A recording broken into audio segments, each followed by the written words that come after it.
moved another metal crate onto the loading platform and wiped the sweat from her forehead.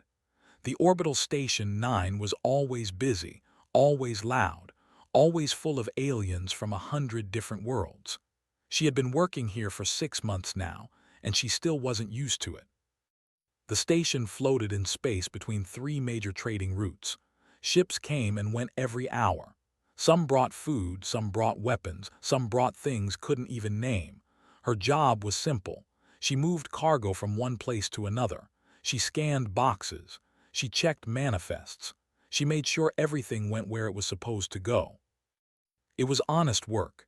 It paid well. And it kept her busy enough that she didn't think too much about Earth, about home, about the forests and mountains she used to walk through. "Coffee break," his voice called out from across the cargo bay. She smiled and walked over to where her friend was sitting, had been her neighbor back in Seoul. They grew up on the same street. When the chance came to work in space, they both signed up together. It seemed like an adventure then. Now it just seemed like work. Handed her a cup of something that was supposed to taste like coffee but didn't. The station synthesizer never got it quite right. She drank it anyway. "How many crates today?" asked. 217, said you. "I've been in meetings all morning. They are angry about the shipping contract again." His jaw tightened. There were reptilian aliens, tall and covered in dark green scales. They walked on 2 legs like humans, but that was where the similarity ended. They had cold yellow eyes and mouths full of sharp teeth. They wore armor even when they weren't fighting, and they always seemed angry about something. "What's their problem this time?" asked. "We got the contract to ship medical supplies to the outer colonies. They wanted it. They say we cheated somehow." Shrugged. "I told them we just offered a better price. They didn't like that answer." "Be careful around them," said quietly. "They're just upset. They'll get over it," smiled his usual easy smile. "Not everyone can solve problems with violence. Some of us use words." She wanted to argue, but she didn't. Was diplomatic. He believed in talking, in finding peaceful solutions, in giving people the benefit of the doubt. It was one of the things she liked about him. It was also one of the things that worried her. The station was supposed to be neutral territory. Captain, the station commander, enforced strict rules about violence. No fighting. No weapons in common areas. Everyone had to respect everyone else. In theory, it worked. In practice, some species got away with more than others. They got away with a lot. Had seen them push smaller aliens around. She had seen them take the best seats in the cafeteria and dare anyone to complain. She had seen them mock the humans, calling them soft mammals and primitive. That last insult always made her laugh inside. They had no idea what Earth was really like. "I have to go," said, finishing her not coffee. "I have a cargo run to the outer system, 3 days, maybe 4. "Another solo run," frowned. "I thought they were going to give you a partner."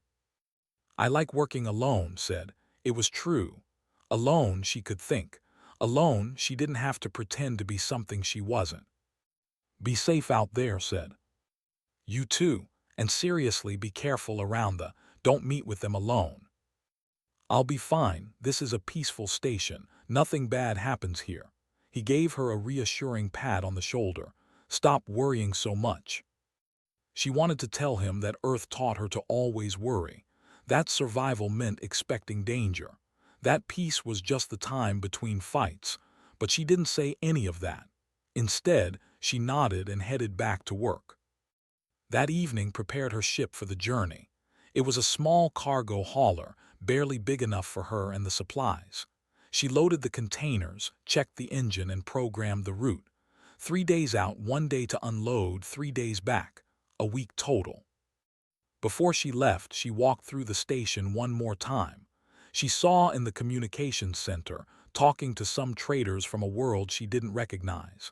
He was smiling, gesturing with his hands, making everyone comfortable. That was his gift. She also saw 3 of them stood near the lower cargo bay entrance, watching through the window. Their eyes were cold. Their body language was tense. One of them, the ambassador named, was clicking his claws together slowly.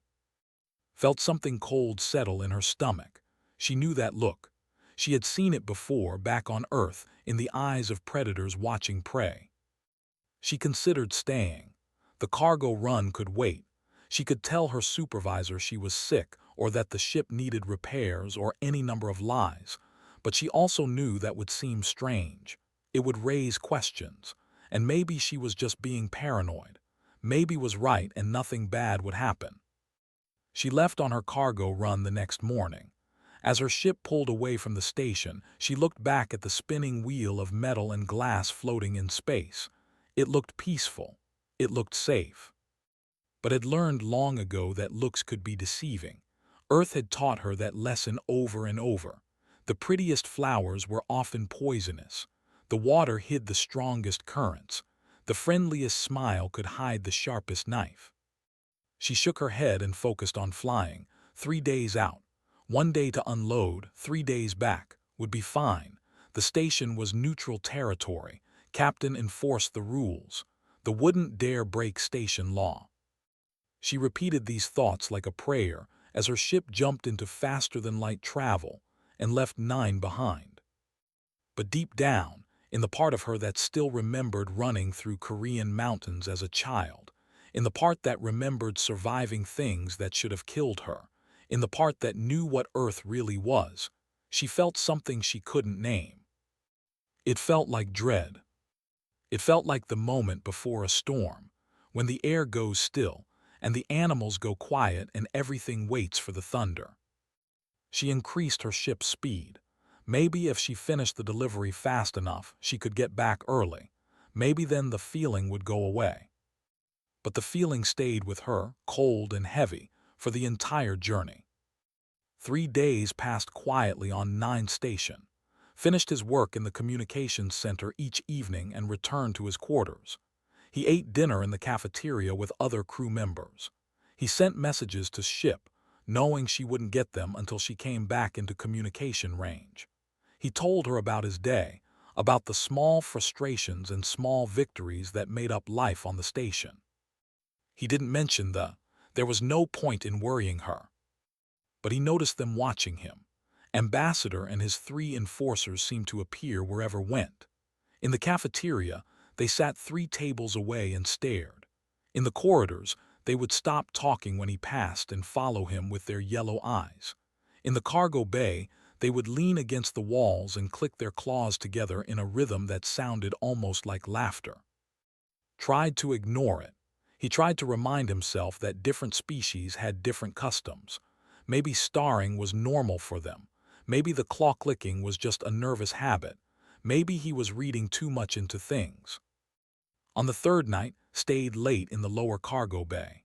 There were shipping manifests to finalize before the morning departure of a medical supply ship.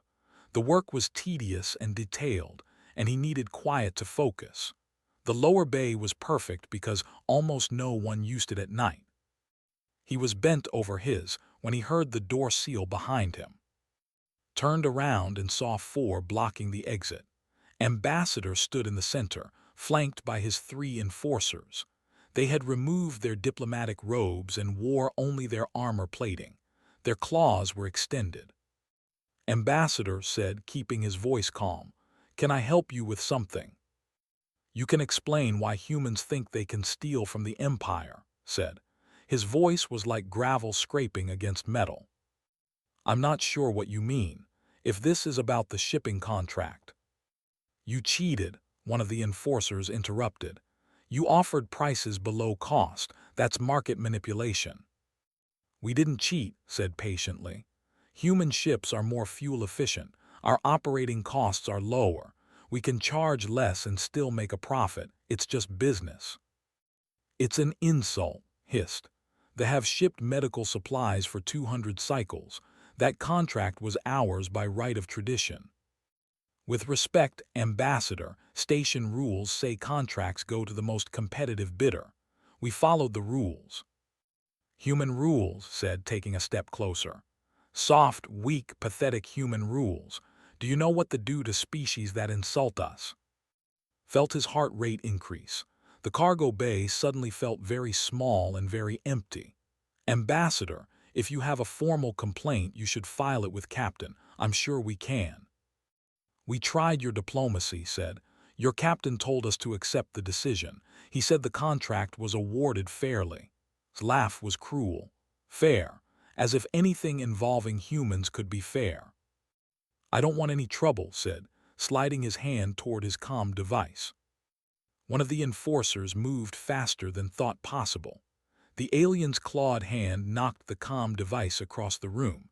It shattered against the far wall. "No one is coming to save you, human," the enforcer said. "We disabled the security cameras. We sealed the door. This bay is soundproof. No one will hear you scream." "This is a neutral station," said, hearing his voice shake despite his best effort to control it. "Station law protects all crew members. If you hurt me, you'll be arrested." "Will we?" moved closer until could smell the alien's breath, like rotting meat. "The Empire has 40 warships in this sector. Captain has 1 security team. Do you think he'll risk a war to protect 1 dead human?" "I'm not your enemy," said desperately. "I'm just doing my job. I never meant to insult you or your empire. If I did, I apologize. We can find a solution that—" "There is no solution," said softly. "There is only this.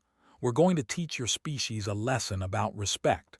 We're going to show you what happens to primitives from who forget their place in the galaxy." Tried to run.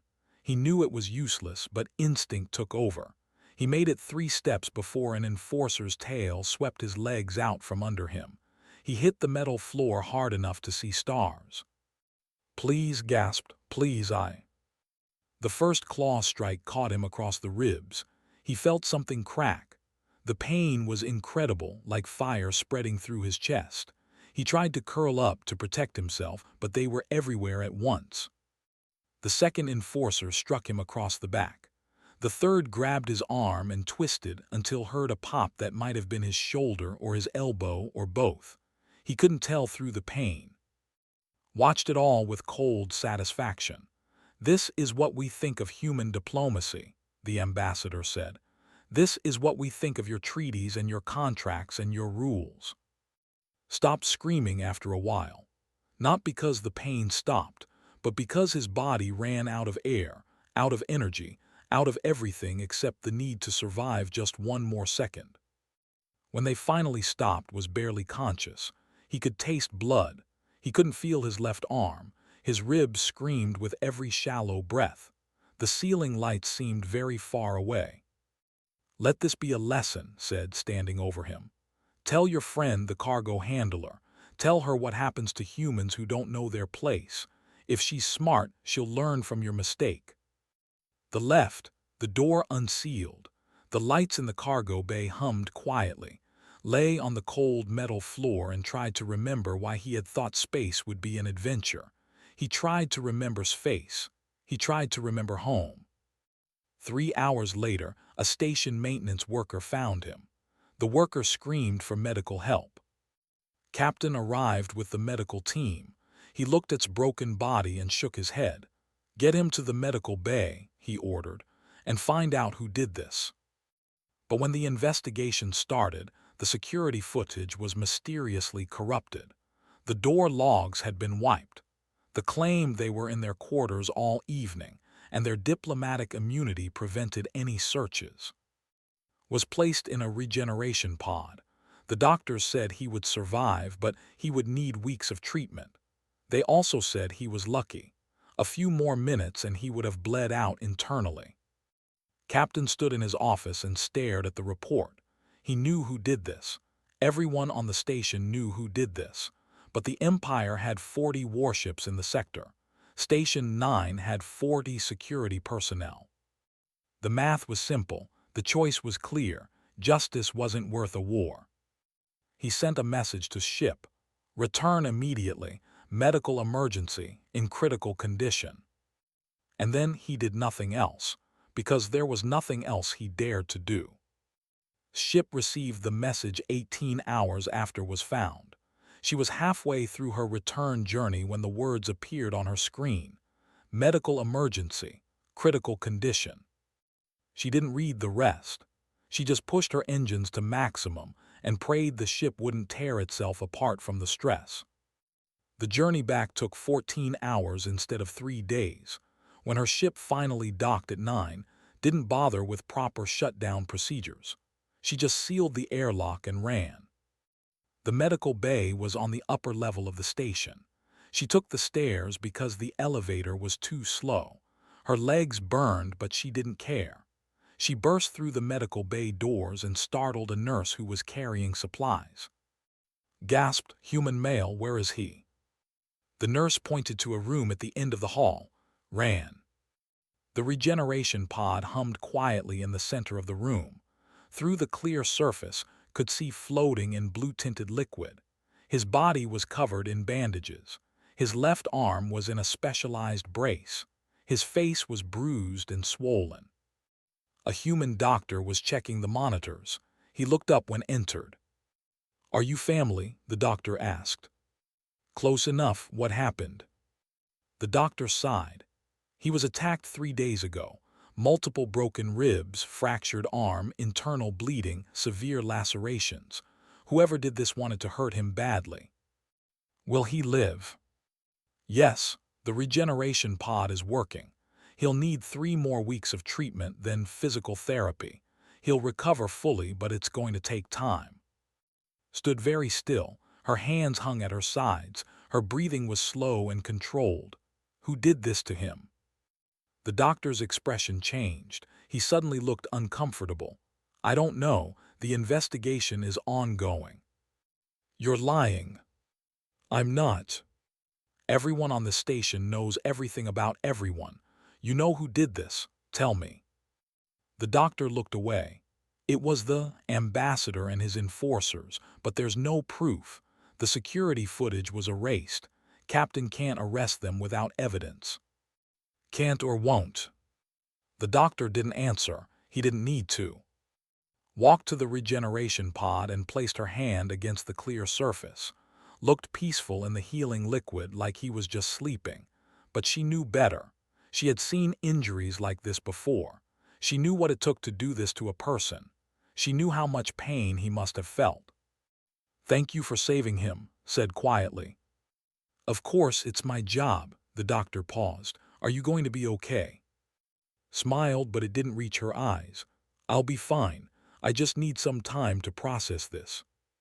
She left the medical bay and walked through the station corridors. Aliens of all species moved around her, going about their daily business.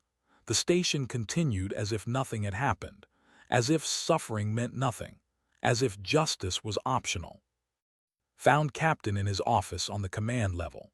He was a Silurian, a crystalline-based life form that looked like a collection of glowing blue stones arranged in a roughly humanoid shape. He was reviewing reports when entered without knocking. "Captain said, I want to talk about what happened too." His crystals dimmed slightly, which had learned was his version of a sigh. "I was wondering when you would come. I'm very sorry about your friend. The attack was regrettable."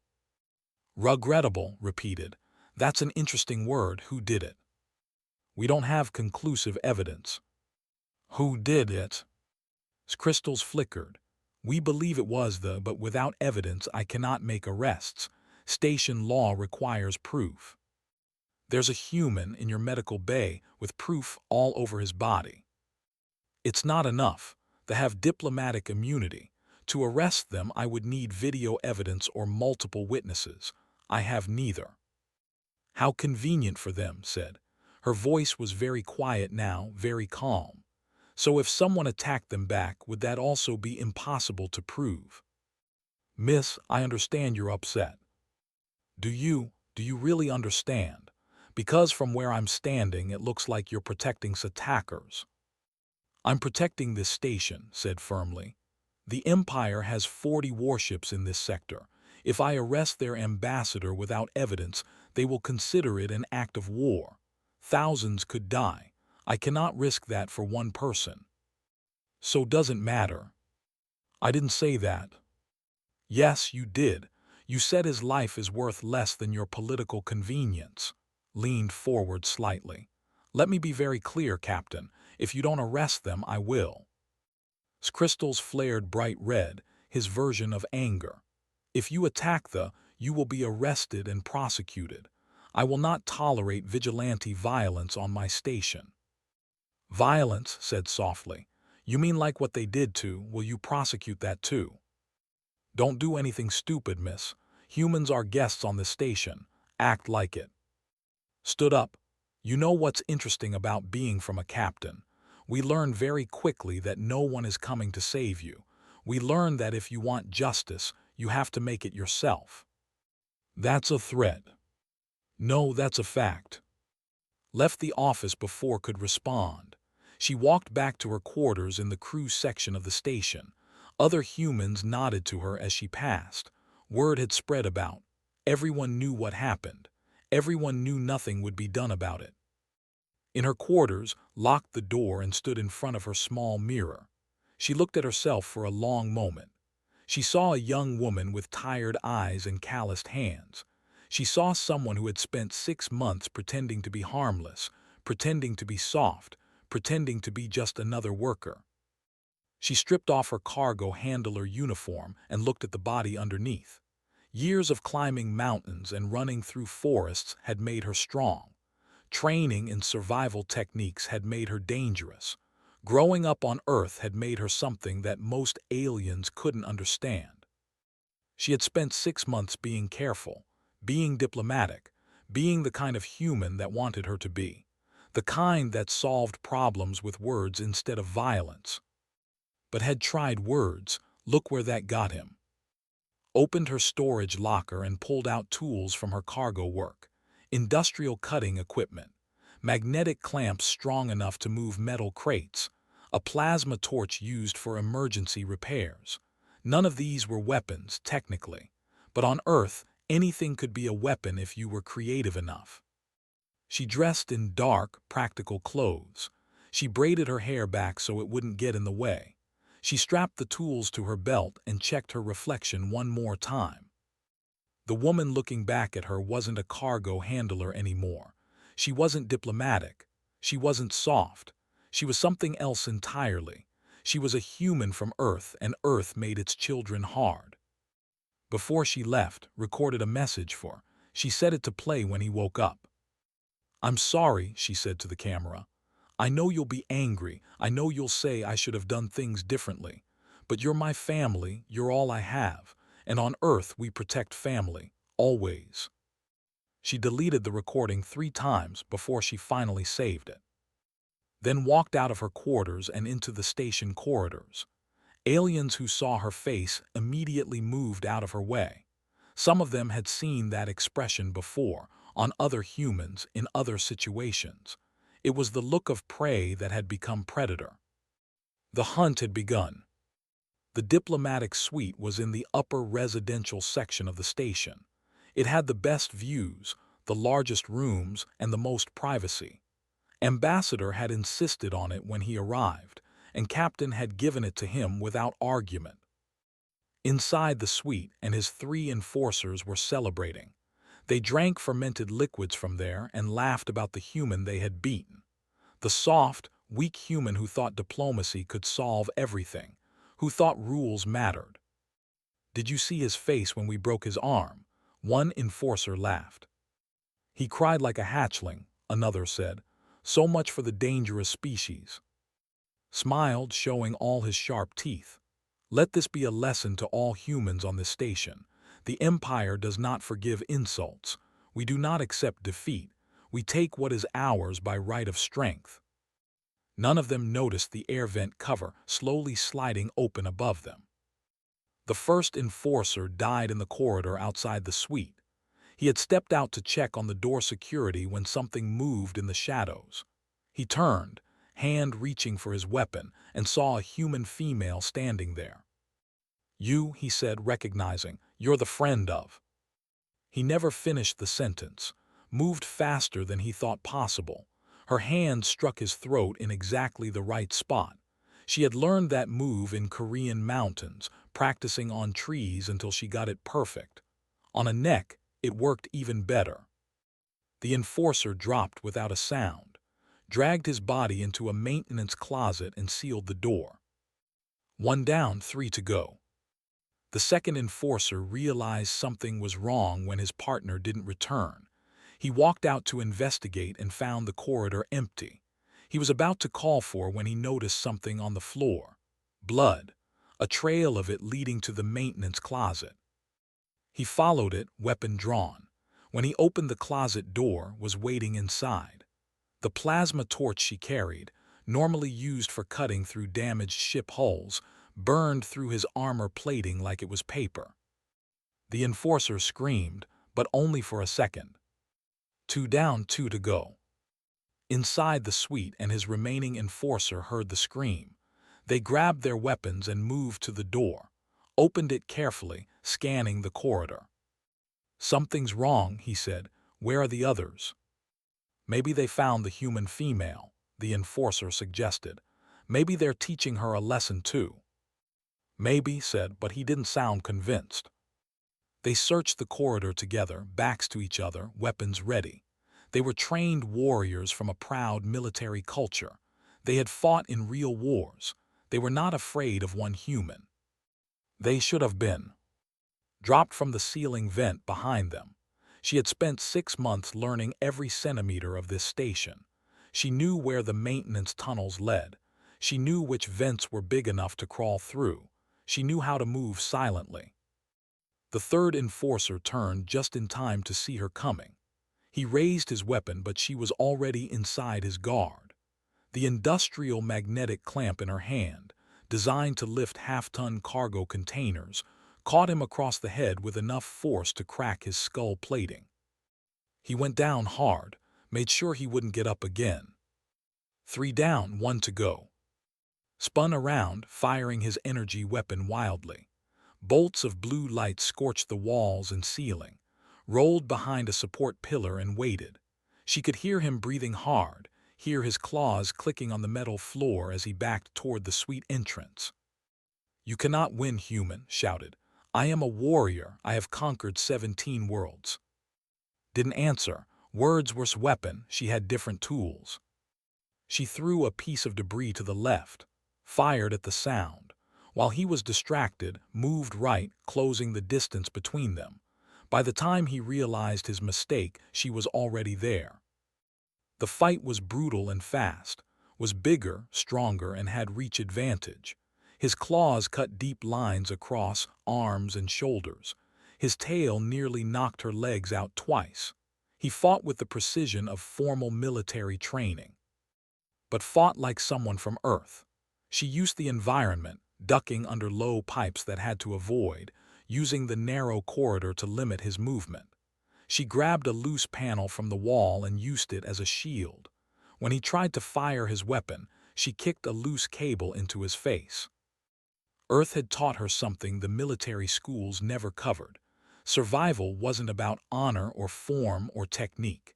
It was about doing whatever it took to stay alive. She tackled him into the suite, and they crashed through the expensive furniture. He grabbed her throat with one hand and raised his claws with the other, ready to strike. Grabbed the plasma torch from her belt and jammed it upward under his armor plating, right where she knew the joint would be weakest. The torch burned through scale and flesh and found his spine. His eyes went wide, his grip on her throat loosened. He tried to speak, but only blood came out. Pushed him off and stood up, breathing hard. Her arms were bleeding. Her ribs hurt where he had hit her, but she was alive and he wasn't, and that was all that mattered. She looked down at his body and remembered in the regeneration pod, remembered his broken bones and swollen face, remembered the doctor saying, whoever did this wanted to hurt him badly. Something cold and hard settled in his chest. Killing wasn't enough. Everyone on this station needed to understand what happened when you hurt humans. They needed to see it. They needed to remember it. She grabbed the magnetic clamps from her belt and went to work. 10 minutes later, walked through the main concourse of the station. It was the middle of the day shift, and the area was crowded with aliens from a dozen different species.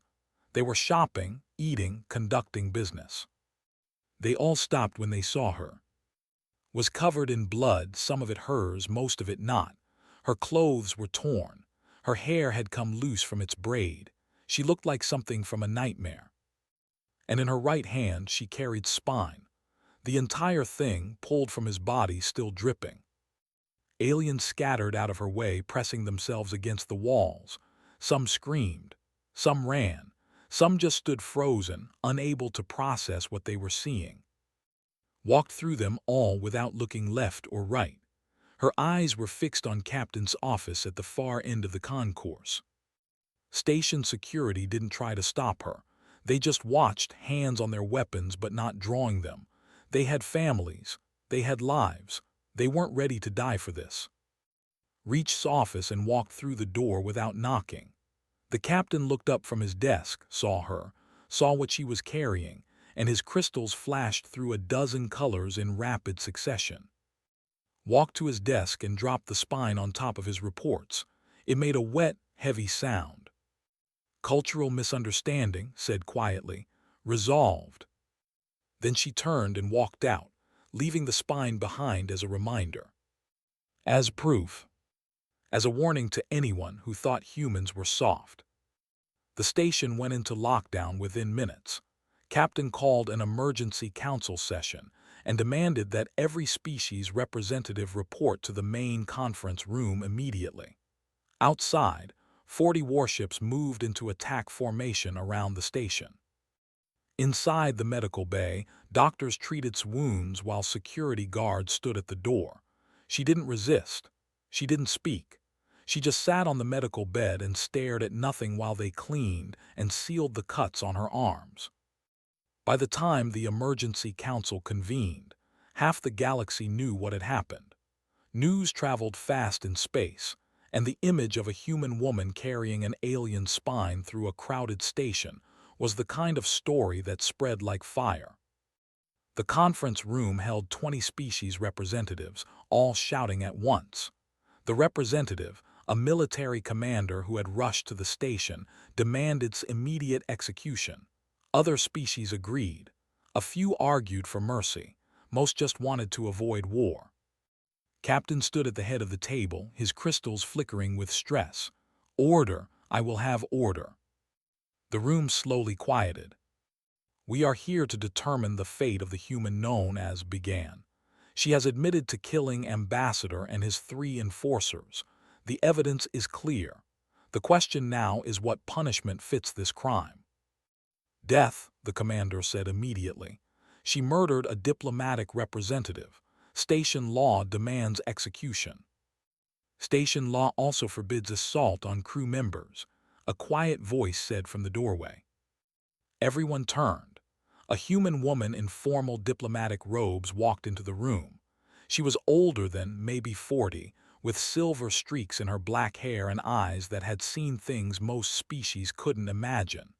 Her name was, and she was Earth's official representative to this sector.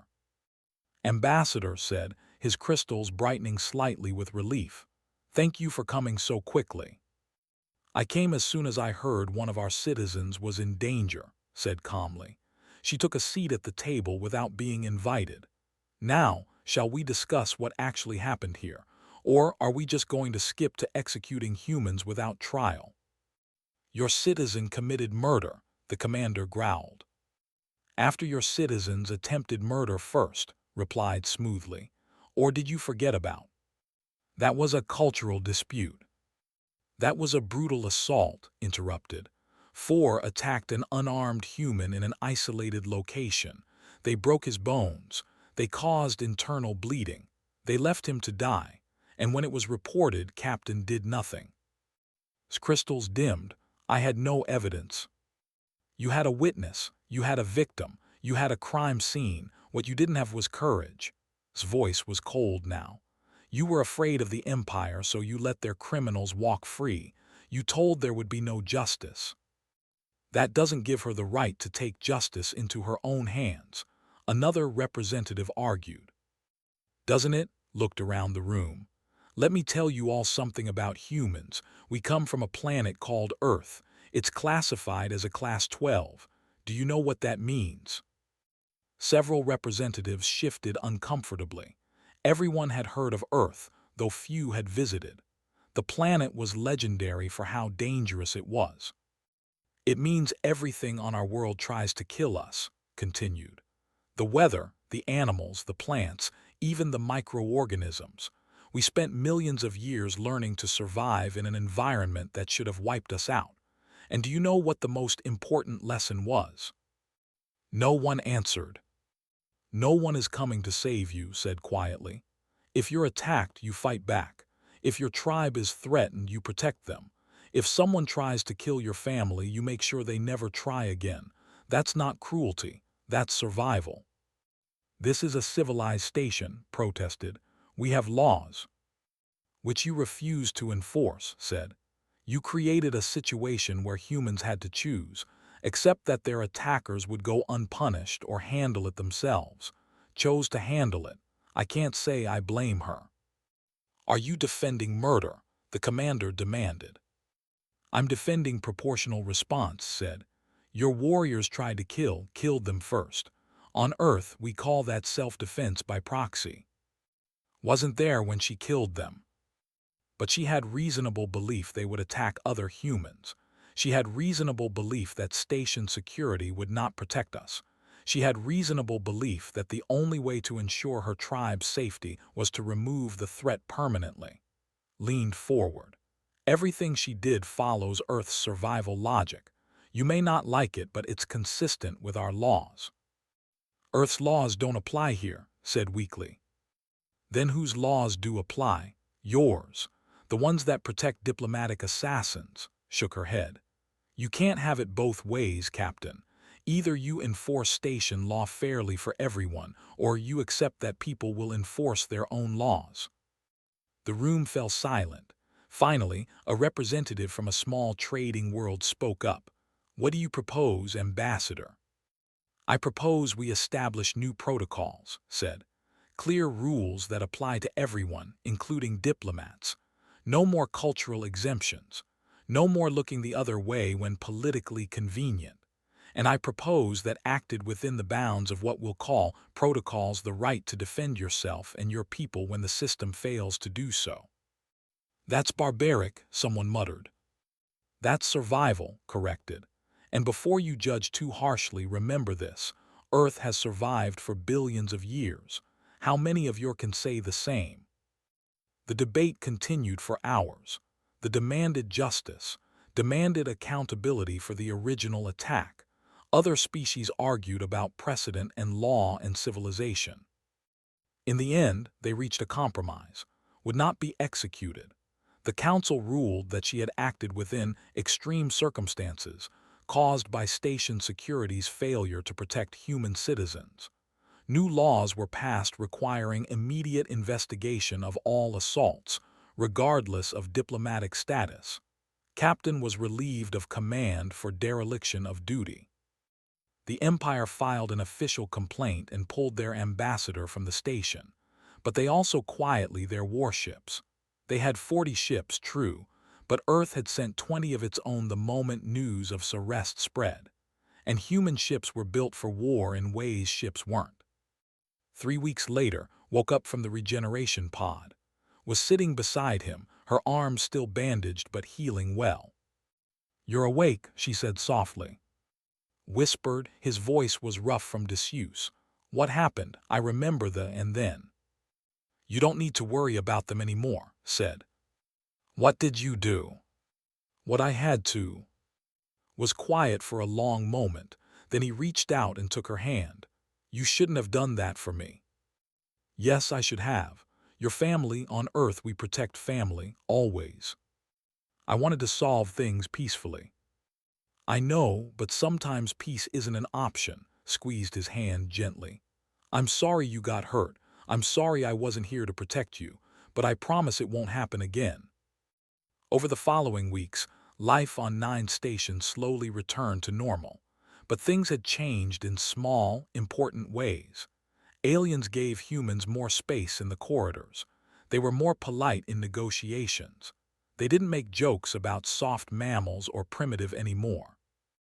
The spine remained in a display case in the station museum, preserved in clear polymer. The placard read, "Cultural Exchange Artifact, Earth, Designation Class 12. New arrivals to the station would see it and ask questions. The veterans would tell them the story, and they would always end with the same warning. See those humans working in the cargo bay? Be respectful, be professional, and never ever hurt one of them, because humans take care of their own." Went back to her cargo handler job. Returned to the communications center once he recovered. They had lunch together in the cafeteria just like before, talking about small things, about home, about Earth. But everyone who saw them knew the truth. Humans were not weak. They were not soft. They were survivors from a world that made its children hard. And the galaxy had learned that lesson the way the galaxy learned all its hardest lessons. Through blood, through pain, through the unmistakable evidence of what happens when you push Earth's children too far. The message had been sent. The message had been received. Don't attack humans. They came from and they never forgot how to survive.